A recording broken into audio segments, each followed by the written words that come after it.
Joseph George നമ്മോടൊപ്പം ചേരുന്നുണ്ട്, football കമന്റേറ്ററൊപ്പം football analyst. Joseph, Lionel Scaloni വാക്കുകൾ പൂർത്തിയാക്കാൻ കഴിയാതെ എങ്ങലടിച്ചാണ് അയാൾ തിരികെ പോയത് ആ മാധ്യമങ്ങൾക്ക് മുന്നിൽ നിന്ന്.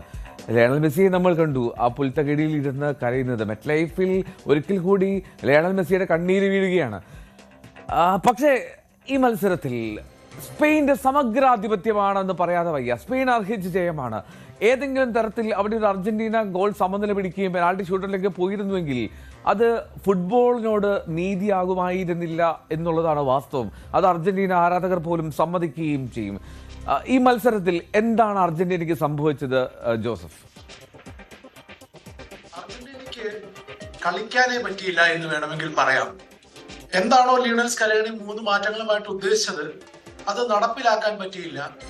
സ്പെയിന്റെ പരിശീലകൻ ലൂയിസ് ഡിലാഫ്യൂവിന്റെ എന്താണോ ഉദ്ദേശിച്ചത് അദ്ദേഹത്തിന്റെ ആദ്യ 11 അതേപടി നിലനിർത്തിയപ്പോൾ അദ്ദേഹത്തിന് ആത്മവിശ്വാസം ഉണ്ടായിരുന്നു തന്റെ തന്ത്രങ്ങൾ നടപ്പിലാക്കാൻ സാധിക്കുമെന്ന്. അത് അക്ഷരം പ്രതി നടപ്പിലാക്കാൻ സാധിച്ചു. എന്താണോ ഫ്രാൻസിന് പറ്റിയ അബദ്ധം സ്പെയിനെതിരെ 2 മിഡ്ഫീൽഡേഴ്സുമായി സ്പെയിനെതിരെ പോയി, 2 സെൻട്രൽ മിഡ്ഫീൽഡേഴ്സുമായിട്ട് സ്പെയിൻ അവരായിട്ട് വട്ടം കറക്കി, പന്ത് കൊടുത്തില്ല, പൊസിഷൻ കൊടുത്തില്ല, മുഴുവൻ ആധിപത്യവും അവരുടെ കയ്യിലായിരുന്നു. മിക്കപ്പോഴും നമ്മൾ ചേസ് ചെയ്യുന്നതാണ് ഫ്രഞ്ച് താരങ്ങളെ, കിലിയൻ എംബാപ്പെ അടക്കം കണ്ടത്. അതിന്റെ ഒരു തനി ആവർത്തനമായിരുന്നു. അതിന്റെ ഒരു തനി ആവർത്തനമല്ല, അതിനേക്കാളും എക്സ്ട്രീം ആയിരുന്നു എന്ന് വേണമെങ്കിൽ പറയാം. അർജന്റീന കളിക്കാനാണോ വന്നതെന്ന് എന്ന് പോലും പലപ്പോഴും സംശയം തോന്നിപ്പോയി. ഈ ഗ്രൗണ്ടിൽ ഒരു ടീമേ ഉണ്ടായിരുന്നുള്ളൂ ജയിക്കാൻ വേണ്ടി കളിച്ചത്. അവർ അർഹിച്ച വിജയം തന്നെ. 1-0 എന്നുള്ള സ്കോർ ലൈൻ അവരോട് നീതി കാണിക്കുന്നില്ല എന്നേ പറയുള്ളൂ. സ്പെയിൻ അർഹിച്ച വിജയം തന്നെ, അക്കാര്യത്തിൽ യാതൊരു സംശയവുമില്ല. സ്കലോണിയുടെ തന്ത്രങ്ങൾ അമ്പേ പരാജയപ്പെട്ടു. എക്സാക്ട്ലി. ഇനി ഞാനൊരു കാര്യം ചോദിക്കട്ടെ, ഈ എൻസോ ഫെർണാണ്ടസിന്റെ 2ാമത്തെ മഞ്ഞക്കാട്, നമുക്ക് ഫെറാൻ ടോറസിന്റെ ഗോളിലേക്ക് എത്താതിനു മുമ്പ് എൻസോ ഫെർണാണ്ടസിന്റെ 2ാമത്തെ മഞ്ഞക്കാട്, ഒരു മഞ്ഞക്കാട് കിട്ടി നിൽക്കുന്ന സാഹചര്യമാണ് എൻസോയ്ക്ക്. ആ സമയത്ത് ഒരു സെക്കൻഡ് യെല്ലോ കൊടുക്കാനുള്ള പാകത്തിനുള്ള ഒരു ഫൗൾ ഉണ്ടായിരുന്നു എൻസോയ്ക്ക്. യെസ്, അവിടെ അഗ്രസീവ് ആയിട്ടാണ് ക്ലോസ് ഡൗൺ ചെയ്യുന്നത്. അതുകൊണ്ട് തന്നെ ആ കോണ്ടാക്ടിന്റെ സ്റ്റോപ്പ് ചെയ്യാൻ ലാസ്റ്റ് മിനിറ്റിലാണ് എൻസോ ശ്രമിക്കുന്നത്. ലാസ്റ്റ് സെക്കൻഡിലാണ്, മിനിറ്റ് എന്ന് പറയാൻ പറ്റില്ല, ലാസ്റ്റ് സെക്കൻഡിലാണ് ശ്രമിക്കുന്നത്. പക്ഷെ കോണ്ടാക്ട് വന്നു കഴിഞ്ഞാൽ ആ വരുന്ന അഗ്രഷന്, ആ ഇന്റന്റിനാണ് അവിടുത്തെ സെക്കൻഡ് യെല്ലോ വരുന്നത്. അതൊരിക്കലും മാറ്റാൻ പറ്റില്ല. പക്ഷെ അത് സെക്കൻഡ് യെല്ലോയുടെ തീരുമാനം കറക്റ്റ് ആണ്. പക്ഷെ അവിടെ അതിനേക്കാളും വിഷമിപ്പിക്കുന്ന നിസാരമായിട്ടുള്ള കാഴ്ച, അതിനുശേഷം ലിയോണൽ മെസ്സി മാർക്ക് കുക്കുറേക്ക് ഒരു റെഡ് കാർഡ് വാങ്ങിച്ചു കൊടുക്കാൻ ശ്രമിച്ച കാഴ്ച തീർത്തും ശോചനീയമായി പോയി എന്ന് വേണമെങ്കിൽ പറയാം.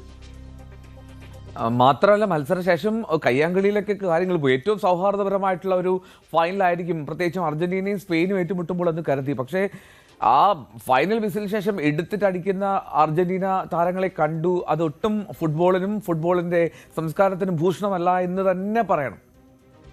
തീർച്ചയായിട്ടും ഫുട്ബോള് നമ്മുടെ കളിക്കളത്തിൽ എന്തൊക്കെ നടന്നാലും ഫൈനൽ വിസിലിന് ശേഷം കൈകൊടുത്ത് പിരിയുന്ന ഒരു സ്പോർട്ടാണ്. അതിനുശേഷം നമ്മള് ഇതേപോലത്തെ ഒരു കാഴ്ച ഇതിന് മുമ്പ് കണ്ടത് പരാഗ്വേ ഫ്രാൻസ് മത്സരത്തിന് ശേഷമായിരുന്നു. അത് കയ്യാങ്കളി ആയിരുന്നു. അതിനുശേഷം ഫ്രാൻസ് താരങ്ങൾ കൈകൊടുക്കാൻ വിസമ്മതിച്ചു.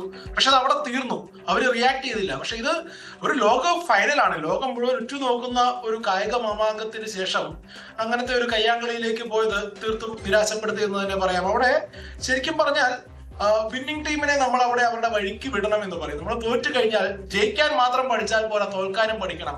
നമ്മളെ സ്പോർട്ട് പഠിപ്പിക്കുന്ന ഏതൊരു മത്സര രീതിയും കായിക രംഗവും പഠിപ്പിക്കുന്ന ഏറ്റവും വലിയ പഠനം, നമുക്കുള്ള ഏറ്റവും വലിയ പാഠം അതാണ്. എങ്ങനെ കളിക്കുന്നു എന്നതിലുപരി എങ്ങനെ ജയിക്കുന്നു, എങ്ങനെ തോക്കുന്നു. നമുക്ക് ജയിക്കുമ്പോൾ നമ്മൾ ഗ്രേഷ്യസ് ആയിരിക്കണം, തോൽക്കുമ്പോൾ നമ്മൾ എതിരാളികളെ അഭിനന്ദിക്കാൻ പഠിക്കണം. ഇത് രണ്ടും നമുക്ക് അവിടെ കാണാൻ സാധിച്ചില്ല എന്നുള്ളതാണ് ഫൈനലിന്റെ ശോഭ കെടുത്തി. എന്തൊക്കെ പറഞ്ഞാലും സ്പെയിനിന്റെ പെർഫോമൻസിനെ നമുക്ക് ഒരിക്കലും എഴുതള്ളാൻ പറ്റില്ല. അവര് നേരത്തെ പറഞ്ഞ പോലെ 1-0 ജയിച്ചുള്ളൂ, അതിന് എക്സ്ട്രാ ടൈം വേണ്ടി വന്നല്ലോ എന്നുള്ള ഒരു ചിന്ത മാത്രമേ ഉള്ളൂ. അത്ര മനോഹരമായിട്ടാണ് അവർ കളി നിയന്ത്രിച്ചത്.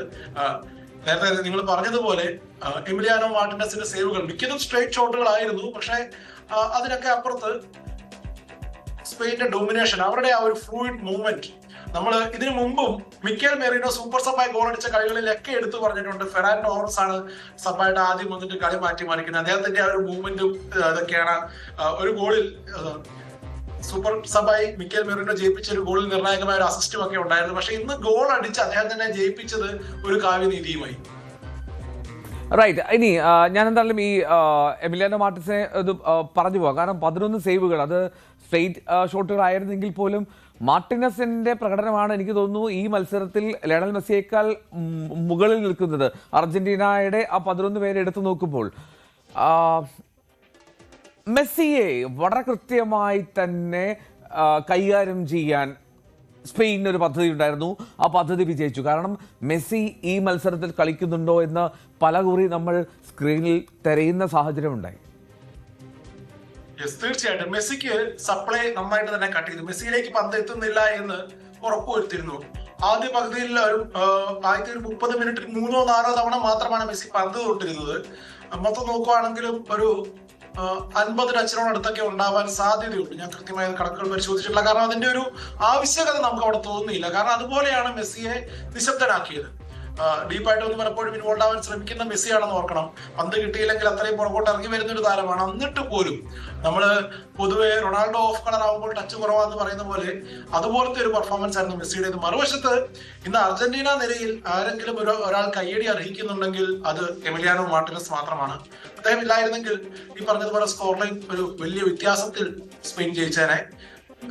സേവുകൾ എന്തോ ആയിക്കോട്ടെ, അദ്ദേഹത്തിന്റെ ആ ഒരു പ്രസൻസ് കൃത്യമായി എവിടെയാണോ പൊസിഷൻ ചെയ്യേണ്ടത്. ഗോൾ കീപ്പറുടെ ഏറ്റവും പ്രധാനമായിട്ടുള്ള ജോലി ഡിഫൻസിനെ ഓർഗനൈസ് ചെയ്യുക, പൊസിഷൻ ചെയ്യുക. നേരെയാണ് ഷോട്ട് വരുന്നതെങ്കിൽ അദ്ദേഹത്തിന്റെ പൊസിഷനിങ് കൃത്യമാണ് എന്നുള്ളതാണ് അതിന്റെ അർത്ഥം.